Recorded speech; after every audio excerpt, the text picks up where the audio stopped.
చరిత్ర చరిత్రకు ఒక ఇంపార్టెన్స్ ఉంది. నువ్వు గుర్తించినా గుర్తించకపోయినా, నువ్వు చెప్పినా చెప్పకపోయినా, డిక్లేర్ చేసినా చేయకపోయినా దానికి ఉండేటటువంటి ఇంపార్టెన్స్ దానికి ఎప్పుడు ఉంటుంది. దానికి గౌరవించడం ప్రతివాడి బాధ్యత.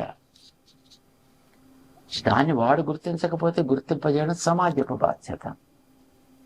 ఎస్, అందుకోసమనే అప్పట్లో ఒక ఉద్యమం లాంటిది జరపడం జరిగింది.